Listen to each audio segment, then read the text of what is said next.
January, Monday. Today was wild. I was heading to school when a guy with a gun popped up and told me to scram because I was a stinkin' uphill. Stinkin' uphill. I was mega confused and I told my dad about it, and he told me the truth. According to Dad, Upper and Lower Surrey Street went to war overnight, which inevitably brought Dad back to his old Civil War diorama. And to be honest, I was kinda happy for Dad until Mom told me she signed me up for the Upper Surrey Street military. I am so mad right now. Why can't Mom have any care in the world for me? And you wanna know the worst part? She had signed up me and Roderick, but she didn't sign up Manny. Well, he is only 3 now that I think about it, but I am not forgiving him because he keeps calling me and Roderick soldier, which really gets on my nerves because I know he's never gonna get punished. He's the worst. My first day is tomorrow, and I'm very depressed. I don't even have the strength to draw anymore, so I'll end the diary journal entry here. Tuesday. Before I start, it's kinda hard to write because of the dried teardrops. I arrived at the base, and the commander instantly took us to the hill, which was kind of strange because we were never really trained. But this isn't the US Army, so I can't really complain. After like 7 minutes, I started to get bored, so I started whistling. But that ended quick when shots were fired, and Roger got shot in the shoulder. Oh my gosh! Fortunately, he was only injured and not dead. I didn't know what to do. I shot my gun randomly and I heard a yell and a, "Patrick, no, don't die on me, please." I think I caused a death. Oh my gosh. Oh no. I dragged Roderick behind some sandbags and dealt with his wounds. I told Roderick to stay there and I ran back into the battlefield. That's when we heard sirens, and a troop of uphills came charging with catapults and threw bombs at the lower Hillians. And all of a sudden, Roderick got up with what looked like a flamethrower. After most of the lower Hillians were down, we were commanded to march down the hill. Roderick started setting the whole place on fire. Families started to evacuate, but they were gunned down on sight. I threw up in the corner, and Roderick slapped me and told me to be a man. Alright, these so-called teardrops look very concerning. They do not look like dried up tears on a page. Let me just say that. It looks kind of weird. Really? I helped him with his wound, and this is how he treats me. I went home and Mom started to cry. I've never seen Mom cry, and it made me horribly sad. I went to sleep in tears that night. Where am I? I woke up battered and bruised. I was in a wet concrete room, and I just assumed I was napped. Well. A boy hidden in the shadows told me to speak up about Surrey Street because I was the brother of the guy that burned the entire lower street to ashes.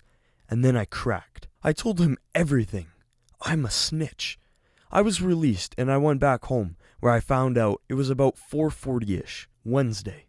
For some reason, they didn't cancel school, even though a war against a whole neighborhood.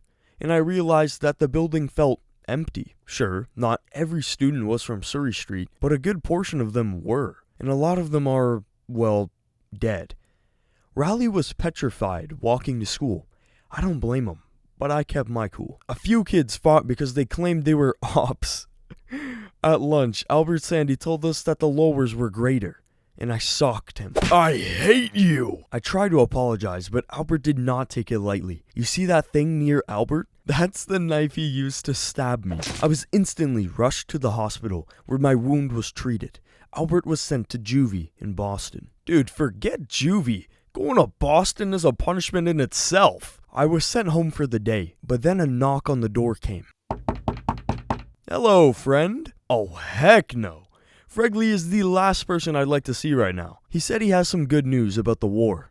Upper Surrey Street was getting help from Worley Street. I was surprised to hear that Worley Street would help us, since of what happened last February. Funny enough, a snowball war broke out then. Good times. Thursday, back on the battlefield. Rowley tagged along with me, where he seemed very serious.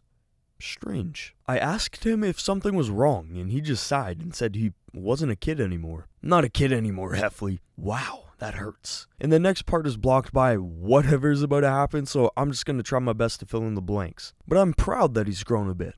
I taught him well. I'm carrying my journal while I'm on the battlefield, so the pages might be dirty. I think I got shot. My head feels dizzy, and people are rushing around me. Hey people, it's your boy Roderick, and Greg is hurt, but I don't know what happened. But it looks bad. Might snoop around his diary. See ya, nerds. Dang it, Roderick. As of now, it's around 10 p.m., so I'm very tired. A Lohillian, I really just don't know what to call them, snuck up behind me and tried to slice my eye. I was rushed to the hospital, yeah, blah blah blah. I'm exhausted, so good night, diary journal. Friday. For some reason, the streets have elected leaders. I'm glad Roderick got elected leader, but on the other hand, Bryce Anderson got elected, and I'm pretty sure he's not even from Surrey Street. Just a few secs, Mr. Bryce.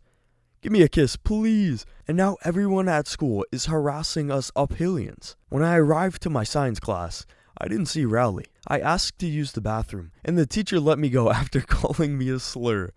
And I snuck out the front entrance without anyone knowing. This place is a dump. After a grueling amount of time of watching my back, I found a few guns just in case, and eventually found Rowley's house. Rowley! He was on the computer talking to some guy. I decided to wait until he was finished, but I heard him say plans about bombing Upper Surrey Street. That traitor! I decided to walk in and act dumb. You know, I'm back. I started some small talk. He seemed a bit skittish, so I brought up his call while clenching my gun. I waved the gun in his face. Stop! I realized I had screwed up because he told me this. Dude, what is wrong with you? If you overheard my call, think twice. I was on the phone with Fregley. He got news that we were being bombed. We are done for. Rowley then explained that the police blocked the whole neighborhood because of gang activity. Reminds me of that one time where me and Rowley had the principal called falsely. Good times. There are some thugs outside my house sporting gang colors. I'm hiding this journal in a safe place. Goodbye, everybody. The Daily Herald. Surrey Street War Soldier's Journal found. Gregory Heffley's journal was found in Woodland area near the Surrey Street area. New info shown. So that was the end of the Surrey Street War. I just want to know how it started because it wasn't really mentioned. It was just said, according to Dad, Upper and Lower Surrey Street went to war overnight. I would have wanted to know why they were fighting each other. I mean, if there were talks about Upper Surrey Street getting bombed, I mean, I would want to know what they did to get bombed like that. But I guess it's just left up to debate. Let me know your theories in the comments. What do you think went down for Upper Surrey Street and Lower Surrey Street to go to war with each other, and they're in such bad relations that they're gonna bomb each other? Like always, if you have any recommendations for me to read, leave them in the comments and I will eventually make a video on it. Now that's gonna do it for me. I really hope you guys enjoyed the video. If you did, make sure to leave a like, subscribe to the channel, comment, share, all that good stuff. It really helps me out in the end, and I'll see you in the next video.